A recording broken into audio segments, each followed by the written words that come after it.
옛날 옛적 한국의 아름다운 강진 지역에는 풍요로운 들판과 울창한 산림으로 둘러싸인 작은 마을이 있었다. 이 마을은 그 비옥한 토양 덕분에 많은 농작물과 아름다운 경관을 자랑하며 이곳 사람들은 대대로 평화롭고 행복하게 살아왔다. 그러나 마을에는 수백 년 전부터 전해 내려오는 전설이 하나 있었다. 그것은 바로 마을 언덕 너머에 잠든 신비로운 땅에 대한 이야기였다. 신비로운 땅은 마을의 서쪽 끝 범접할 수 없는 거대한 숲 너머에 위치했다고 한다. 이 땅은 자연의 신들에 의해 보호받고 있어 오직 순수한 마음을 가진 자만이 그곳에 도달할 수 있다고 전해졌다. 이 전설을 들은 마을의 아이들은 항상 호기심을 가지고 있었고 대체로 어른이 되면 자연스럽게 잊혀지곤 했지만 소수의 아이들만은 크고 나서도 그 땅에 가보는 것을 꿈꿨다. 그중 특별히 호기심이 많고 용감한 소년 태양이는 늘 신비로운 땅에 방문하는 상상을 하며 자랐다.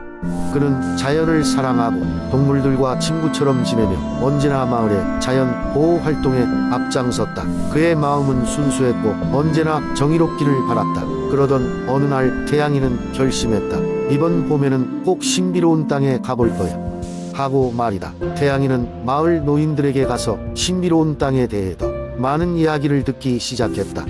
노인들은 태양이의 눈빛에서 그의 진심을 읽을 수 있었고 그에게 몇 가지 힌트를 주었다. 내려올 때까지 최대한 조용하고 겸손하게 걸어야 하며 주변의 소리와 느낌에 집중해야 한다. 그 힌트를 마음에 새기 태양이는 여행 준비를 시작했다. 드디어 봄이 되었고 태양이는 이른 아침에 혼자 여행을 떠났다. 마을을 지나 낯선 숲속으로 들어서면서 그는 노인들이 말했던 조용한 마음과 집중을 지키기 위해 노력했다. 숲은 점점 더 무성해졌고 작은 시냇물 소리와 새들의 지저귀이 그를 환영했다. 태양이는 그 소리에 귀 기울이며 마치 숲과 하나가 된 기분을 느꼈다. 드디어 하루 종일 걷고 난 뒤 태양이는 한 번도 본 적 없는 하얀 꽃밭을 발견하게 되었다. 그곳은 마치 신비로운 에너지가 흐르는 듯 보였고 공기는 더 맑고 신선하게 느껴졌다. 태양이는 꽃밭 한가운데에 서서 조용히 주위를 둘러보았다. 그리고 그 순간 그는 말로 설명할 수 없는 편안함과 따뜻함을 느낄 수 있었다. 마치 자연이 그를 환영하고 있음을 확인하는 순간이었다. 태양이는 그곳에서 하루 동안 머물며 자연과 함께하는 시간이 얼마나 소중한지를 깨닫고 되돌아갈 준비를 했다. 그는 신비로운 땅에서 얻은 특별한 경험과 교훈을 마을 사람들과 나누며 자연의 소중함을 전파하기로 다짐했다. 마을로 돌아온 태양이는 여전히 그 땅에 대해 이야기하긴 했지만 그가 받은 더 소중한 교훈은 자연과 조화를 이루면서 사는 삶의 중요성이었다. 그 후로도 태양이는 꾸준히 마을 사람들과 자연 보호 활동을 이어나갔다. 그리고 시간이 흘러 태양이의 이야기는 마을 전설의 또 다른 전설로 전해지게 되었다. 많은 아이들이 태양이처럼 신비로운 땅을 향한 꿈을 꾸며 자신만의 여정을 떠나는 날을 기다렸다. 그러면서 마을은 한층 더 자연과 조화롭게 살아갈 방법을 찾아갔다. 두 번째 이야기. 옛날 아름다운 자연 경관으로 유명한 한국의 홍성 지역에 신비로운 연못이라고 불리는 곳이 있었다. 연못은 마을의 중앙에 위치하여 그 주위에는 푸른 숲과 들꽃이 만발해 있었다. 이 연못에 얽힌 신비로운 전설은 마을 사람들 사이에서 오랫동안 전해 내려왔다. 연못 가까이에 사는 어린 소녀 수아는 매일같이 그곳에서 시간을 보내곤 했다. 수아는 부모님 잃고 할머니와 함께 살았는데 그녀의 혼자 있는 시간은 거의 대부분 이 연못 주변에서의 놀이로 채워졌다.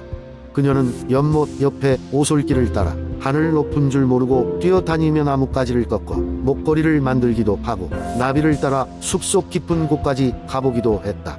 어느 더운 여름날 수아는 평소처럼 연못 옆에 앉아감자 칩을 먹고 있었는데 문득 물속에서 무언가 반짝이는 것을 발견했다. 호기심 왕성한 그녀는 바로 물가로 달려가 자세히 들여다보았다. 그곳에는 작은 물고기들이 모여 있었고 그들 가운데 하나가 유독 반짝이는 비늘을 가지고 있었다. 수아는 그 물고기가 자신을 가지고 놀려는 듯 물속을 이리저리 헤엄치는 모습을 흥미롭게 지켜보았다. 그날 이후로 수아는 그 물고기와 친구가 되기 위해 매일 연못을 찾았다. 그녀는 빵 부스러기를 던져주며 물고기가 될 수 있는 데까지 가까이 다가가곤 했다. 신기하게도 시간이 지날수록 물고기는 수아가 연못가에 도착할 때마다 나타나 그녀를 반겨주었다. 이제는 수아도 물고기의 이름을 지어주고 싶어졌다. 그녀는 말라깽이처럼 갸냘픈 촉감 때문에 은비라는 이름을 지어주었다. 수아는 은비와의 시간을 누구보다도 소중히 여겼고 은비 또한 그녀에게 마법 같은 순간들을 선사했다. 그렇게 시간이 흘러 여름이 가고 가을이 찾아왔다. 어느 날 수아는 연못에 갔다가 예상하지 못한 일이 발생했다. 은비가 평소와 달리 나타나지 않은 것이다. 수아는 순간 당황하여 연못을 다시 자세히 들여다보았지만 은비의 모습은 찾아볼 수 없었다. 불안감에 휩싸인 그녀는 할머니에게 달려가 이 이야기를 전했다. 할머니는 부드러운 미소를 지으며 은비는 항상 너의 마음속에 있을 거야. 연못은 내가 사랑을 주는 만큼 너에게 돌려줄 거란다 라고 말씀해 주셨다. 할머니의 말에 작은 위안을 얻은 수아는 그날 밤 연못가에 다시 찾아가 은비를 생각하며 조용히 기도했다. 그리고 놀랍게도 그 다음 날 아침 수아가 연못을 찾았을 때 물속에는 은비와 더 많은 반짝이는 물고기들이 함께 있었다. 이 기적적인 광경에 감명받은 수아는 자연의 경이로움과 순리를 받아들이기로 마음먹었다. 이후 마을 사람들은 연못에서 특별한 무언가를 보았다는 이야기를 종종 전했고 연못은 더욱 신비로운 장소가 되었다. 이렇게 홍성의 신비로운 연못은 오랫동안 마을 사람들과 수아의 추억 속에 깊이 남아 세월이 흘러도 잊혀지지 않는 전설로 전해졌다는 이야기이다. 세 번째 이야기. 옛날 옛적 푸른 바다와 청정한 자연으로 둘러싸인 완도의 작은 해안 마을에 전설적인 용이 살고 있었다. 이 용은 다른 용들과 달리 물과 친숙하며 특히 바닷물을 좋아하는 바다용이었다. 바다용은 매일 밤 바다로 나가 파도를 가르며 헤엄쳤고 그가 지나간 자리에는 밝은 빛의 물결이 일렁였다. 마을 사람들은 이 바다용을 푸른 용이라고 불렀다. 푸른 용은 마을 주민들과 평화롭게 공존하며 그들에게 천재지변이 닥치면 이를 막아주는 수호자 역할을 했다. 사람들이 이 용에게 지내는 감사의 제사는 특별했으며 그 소리는 바닷바람을 타고 널리 퍼졌다. 어느 날 마을에 심각한 가뭄이 찾아왔다. 산과들은 사라지기 시작했고 농작물도 말라버렸다. 마을 사람들은 아비규환 속에서 푸른 용에게 도움을 청했다. 푸른 용은 그들이 드린 기도에 소리를 듣고는 깊은 잠에서 깨어났다. 그리고 바다 깊숙한 곳으로 내려가 바다의 여신을 만나 가뭄을 해결할 비법을 구했다. 바다의 여신은 푸른 용에게 말했다. 가뭄을 푸는 데는 너의 힘이 필요하다. 너의 푸른 구슬이 비를 부르고 그 비는 이 지역을 적시어 풍요롭게 만들 것이야. 푸른 용은 자신의 목에 걸려 있던 푸른 구슬을 꺼냈다. 이 구슬은 용의 특별한 힘을 지니고 있었으나 한번 사용하면 다시 모으기까지 시간이 필요했다. 푸른 용은 그 구슬을 하늘 높이 던졌다. 구슬은 바람을 타고 구름 사이로 스며들었고 이윽고 하늘에는 먹구름이 가득 찼다. 천천히 시작된 빗방울은 이내 억수 같은 비로 변했고 그렇게 마을의 가뭄은 끝났다. 마을 사람들은 푸른 용의 기적 같은 도움에 감사하며 앞으로도 용을 떠받드는 삶을 이어가겠노라 맹세했다. 비가 내린 후 완도의 자연은 그 어느 때보다 푸르러졌다. 마을 사람들은 다시금 풍요로운 삶을 누리게 되었고 매년 그날을 푸른 용의 날로 기념하며 감사를 드렸다. 그 이후로도 간혹 어려움이 닥칠 때마다 푸른 용은 마을을 지켜주었고 그렇게 완도의 전설적 이야기는 차곡차곡 쌓여갔다. 푸른 용의 전설은 세월이 흐르면서 다른 지역으로도 퍼져나갔고 얼마나 많은 시간이 흐르더라도 완도의 사람들은 그들의 수호자인 용의 자취를 잊지 않았다. 푸른 용은 여전히 푸른 바다를 수호하며 어딘가에서 마을의 평화를 지켜보고 있을 것이다.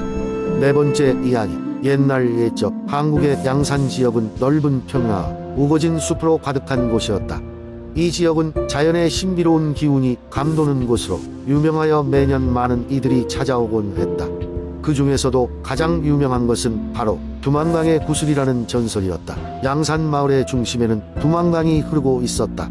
이 강은 물이 맑고 깊어 사람들은 강에서 물고기를 잡기도 하고 목욕을 하며 더위를 식히기도 했다. 그러나 강의 중심에는 사람의 발길을 허락하지 않은 신비로운 섬이 있었다. 이 섬에는 밤마다 은은한 빛을 내뿜는 커다란 구슬이 있었고 그 구슬을 가진 사람은 무한한 지혜와 건강, 부를 얻게 된다는 이야기가 전해졌다. 하지만 구슬을 얻고자 하는 이들은 어느 누구도 성공하지 못했다. 섬에 들어서면 신비로운 안개가 나타나기를 잃게 만들었기 때문이다. 그래서 마을 사람들은 이 섬을 황혼의 안개섬이라고 불렀다. 많은 젊은이들이 용기를 내어 안개섬에 도전했어. 결국 다들 좌절하고 돌아오곤 했다. 어느 날 마을에 살던 한 젊은 청년 준수가 구슬을 향한 모험을 결심했다. 준수는 어린 시절부터 지혜롭고 용감한 아이로 마을 사람들로부터 큰 신뢰와 사랑을 받았다. 그는 마을의 노인들에게 조언을 구하며 섬에 숨겨진 비밀을 풀 실마리를 찾아 나섰다. 준수는 강가에 자주 나타나는 할머니 가벼나무 가지를 들고 물 위를 가로지르는 것을 몇 번이고 지켜보았다. 할머니의 모습을 눈여겨본 준수는 어느 날 할머니에게 다가가 말문을 열었다. 할머니, 저는 황혼의 안개섬에 있는 두만강 이구슬을 꼭 찾고 싶습니다. 어떻게 해야 그곳으로 갈 수 있을까요? 라고 물었다. 할머니는 준수의 진지한 태도에 미소를 지으며 말했다. 안개섬에 들어가려면 마음속에 있는 두려움과 욕심을 먼저 버려야 한다. 그리고 내가 지닌 가장 소중한 것을 안개섬에 온전히 맡겨야 할 것이다. 할머니는 벼나무 가지를 한 개 건네며 까가지는 내가 길을 찾는데 도움을 줄 것이다. 라고 덧붙였다. 준수는 집으로 돌아가 긴 밤을 지새며 자신이 가장 소중히 여기는 것이 무엇인지 곰곰이 생각했다. 다음 날 아침 그는 자신의 소중한 목걸이를 벗어들고 다시 강가로 나갔다. 그리고 할머니가 준 벼나무 가지를 손에 꼭 쥐고 강을 건너기 시작했다. 강 한가운데 이르자 두껍고 신비로운 안개가 피어올랐다. 하지만 준수는 두려워하지 않았다. 그는 벼나무 가지가 가리키는 방향으로 한 걸음씩 나아갔다. 그렇게 얼마가 지났을까? 안개가 걷히며 눈앞에 아름다운 구슬이 나타났다. 구슬은 황금빛으로 하늘을 물들이며 빛났다. 준수는 아무런 욕심 없이 구슬을 바라보며 말했다. 내가 이 구슬을 바랐던 것은 마을의 행복과 평화를 위해서입니다. 그러자 구슬은 말없이 빛을 발했고 그 빛은 다시 준수의 목에 목걸이 형태로 돌아왔다. 그 순간 두만강에는 더 이상 신비로운 안개가 피어나지 않았다. 마을 사람들은 준수가 두만강의 구슬을 발견했다는 소식을 듣고서 크게 환호하며 기뻐했다. 그 후로도 마을은 평화롭고 풍요로워졌으며 준수는 늘 마을의 지혜로운 조언자로 남았다. 이렇듯 양산 지역은 두만강의 전설 덕분에 오늘날까지도 사람들 사이에서 신비롭고 매력적인 곳으로서 기억되고 있다.